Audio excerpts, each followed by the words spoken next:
So hey everyone, কেমন আছেন আপনারা সবাই? আশা করছি আপনারা সবাই ভালো আছেন। আমিও অনেক অনেক অনেক ভালো আছি। সো মূলত আজকে আমাদের ভিডিওটি হতে চলেছে ধান চাষের ওপর। ধানের চারা রোপণ করা থেকে ধান কাটা পর্যন্ত কী ভাবে আমরা যদি সার ব্যবহার করি, কী জিনিস প্রয়োগ করলে আমরা ধানের ফলন বেশি পাবো, ধানের পাশ কাটি বেশি হবে এবং সাথে সাথে গাছও সুন্দর হবে। সো এগুলোরই ওপরে আজকের ভিডিওটি হতে চলেছে। চলুন ভিডিওটি শুরু করা যাক। সো আজকে আমাদের ভিডিওটি হতে চলেছে মূলত এই ৩-৪ রকমের জৈব সার, যেগুলি আমরা ব্যবহারের ফলে ধানের ফলন বাড়াতে পারি, ধানের পাশ কাটি বাড়াতে পারি এবং মাজরা পোকা, শোষক অথবা ধানের সাদা শীষ থেকেও আমরা রক্ষা পেতে পারি। সো এই কিছু প্রোডাক্টের ওপরই আজকে আমাদের মূল ভিডিওটি হতে চলেছে। আমি একটি একটি করে প্রোডাক্ট আপনাদের দেখাবো এবং সেগুলোর কাজ কী, সেগুলিতে কী কী জিনিস বা পদার্থ দিয়ে তৈরি করা হয়েছে সেগুলি আপনাদের সাথে শেয়ার করতে চলেছি। সো চলুন ভিডিওটি শুরু করা যাক। তো স্ক্রিনে এখন যে জৈব সারটি আপনারা দেখতে পাচ্ছেন এটি হলো ভূ অমৃত। এটির মেন উপাদান হচ্ছে হিউমিক অ্যাসিড এবং এটি একটি হার্বাল প্রোডাক্ট। তো এটির কাজ কি, এটি কি কি করে থাকে, এটিতে কি কি উপাদান দিয়ে তৈরি, সেগুলি আমি আপনাদের সাথে শেয়ার করছি। এটি প্রাকৃতিক উদ্ভিদের এক্সট্র্যাক্ট দ্বারা গঠিত একটি জৈব সার, যেটিতে আছে হিউমিক অ্যাসিড, ফলবিক অ্যাসিড এবং অ্যামিনো অ্যাসিড। এটি ভিটামিন ও মাইক্রোনিউট্রিয়েন্ট দ্বারাও গঠিত। এটি একটি জৈব গ্রোথ হরমোন। এবার কথা বলা যাক এটি প্রয়োগ পদ্ধতি ও এটি কী কী কাজে লেগে থাকে। এটি ফসলের উন্নয়নে সাহায্য করে, মাটিকে খরা সহনশীল করে এবং সাথে সাথে গাছের শিকড় গভীরে রাখা, গাছের ফলন বাড়ায় এবং ফুল ফল ছড়া কমায়।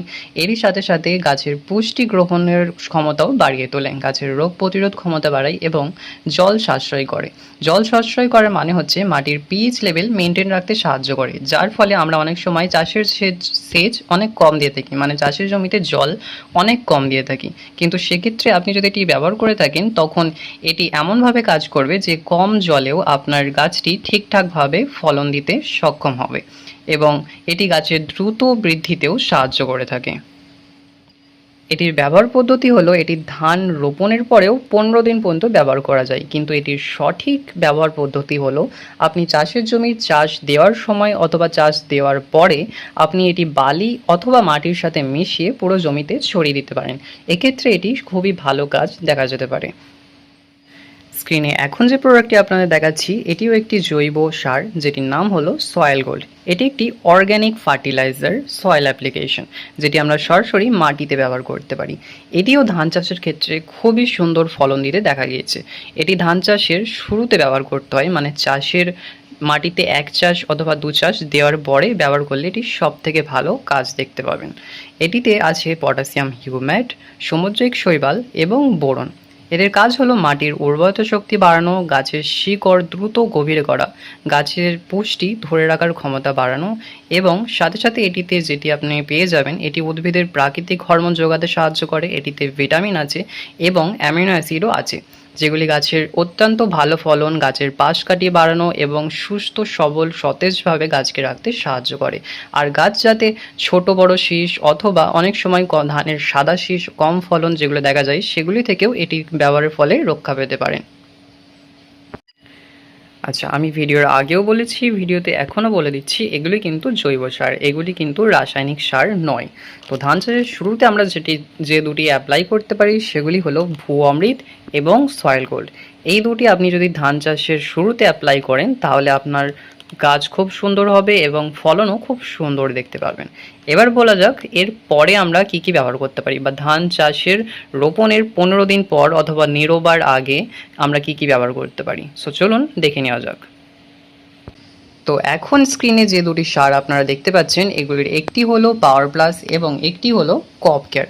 এগুলি দুটোই অসাধারণ একটি জৈব সার, যেগুলি আপনি ব্যবহার না করলে বুঝতে পারবেন না।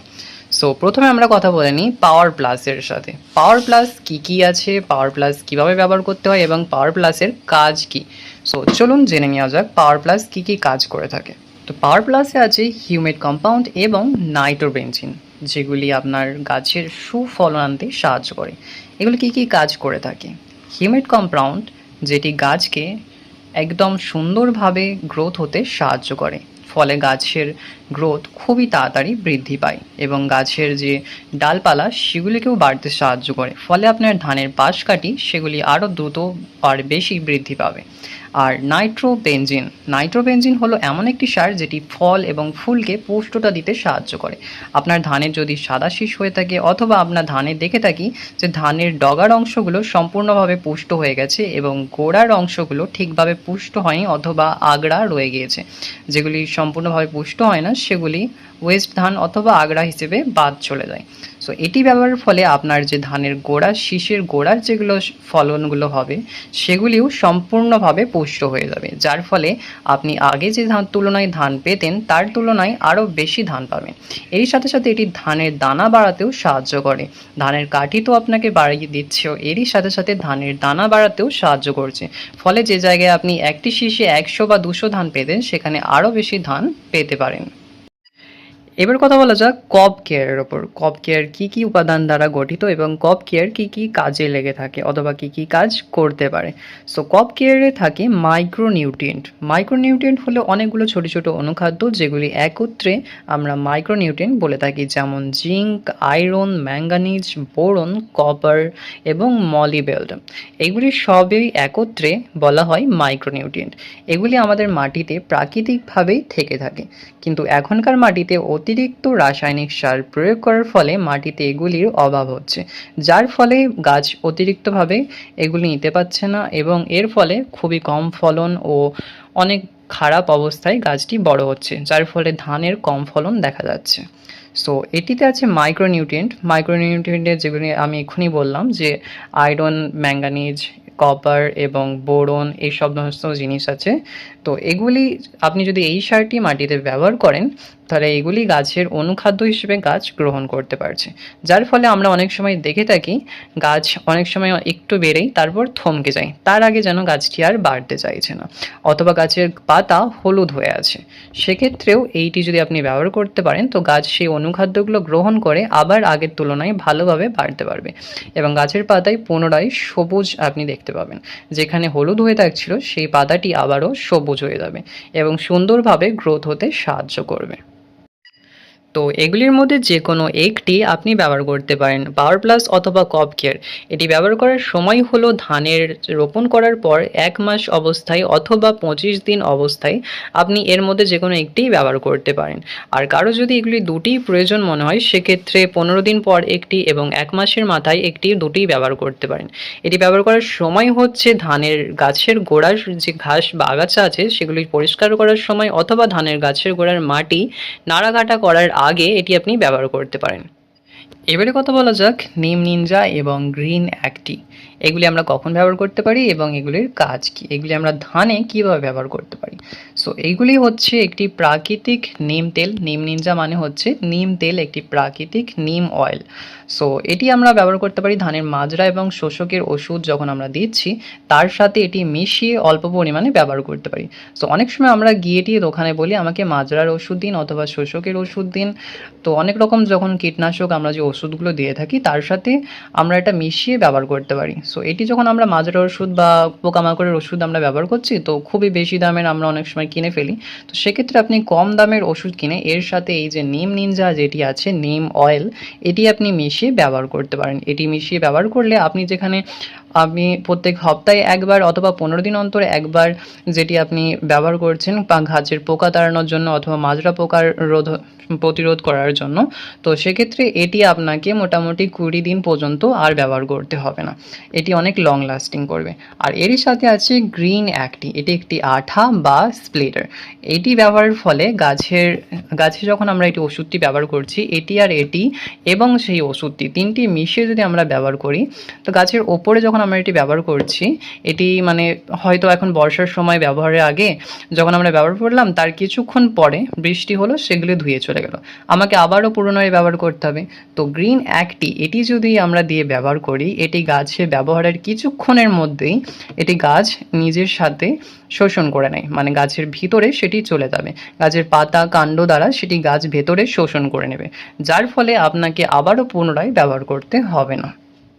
সো এখন আমি আপনাদের সাথে কিছু অ্যাডভান্স জিনিস শেয়ার করতে চলেছি যেটি আপনাদের সাথে আশা করছি কেউই শেয়ার করেনি এখন। এটি হচ্ছে নিম কিং। এটি একটি নিম খোল। সো আমরা এখন কি করে থাকি, এখন আমরা চাষের জমিতে খোল ব্যবহার করে থাকি। আগে কি করতাম, আমরা গোবর সার ব্যবহার করতাম, অথবা আমরা জমিতে পুকুরের পাখ তুলে ব্যবহার করে থাকতাম। এর ফলে আমরা অনেক ভালো ফলন দেখতে পেতাম এবং খুবই সুন্দর ফলন হতো।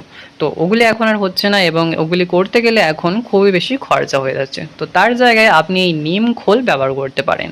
এই নিম খোল ব্যবহারের ফলে মাটিতে যে ভালো জীবাণু এবং ভালো ব্যাকটেরিয়া যেগুলো সেগুলির জন্ম হবে, এবং যেগুলো অপকারী ব্যাকটেরিয়া বা যেগুলি ক্ষতিকারক ব্যাকটেরিয়া যেগুলি আমাদের উদ্ভিদের কাজে লাগে না এবং ক্ষতি করে, সেই ব্যাকটেরিয়াগুলোকে মাটি থেকে দূর করে দেবে। সেই ব্যাকটেরিয়াগুলোকে বিনাশ করতে সাহায্য করবে এই নিম খোল। আর আপনি যদি এই নিম খোল ব্যবহার করে থাকেন, আপনার গাছের গোড়াতে শিকড় খুবই সুন্দর হবে এবং মাটি খুবই সুন্দর হয়ে যাবে তারই সাথে সাথে।